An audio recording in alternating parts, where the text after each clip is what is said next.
Guys, high বন্ধুগণ, কেমন আছেন? আশা করি ভালো।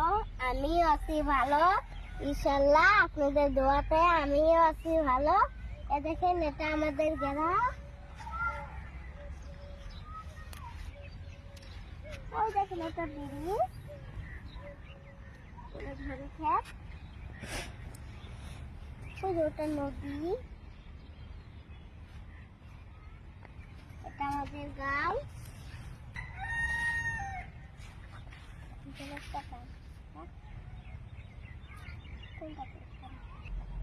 এখন তাহলে একটা গান করছি। পরপশি মাইয়ারে তোর কলসির ভিতর কি খাঁটি গরুর দুধ বেচতে এনেছি, আরে দে না একটু খাই, দামটা আগে চাই, আরে দে না একটু খাই, দামটা আগে চাই, তোদের মতো বিড়ি খাওয়ার অপশনে রেখেছি। পরপশি মাইয়ারে তোর কলসির ভিতর কি খাঁটি গরুর দুধ বেচতে এনেছি, দে না একটু খাই, দামটা আগে চাই, আরে দে না একটু খাই, দামটা আগে চাই, তোদের মতো বিড়ি খাওয়ার লোক রেখেছি।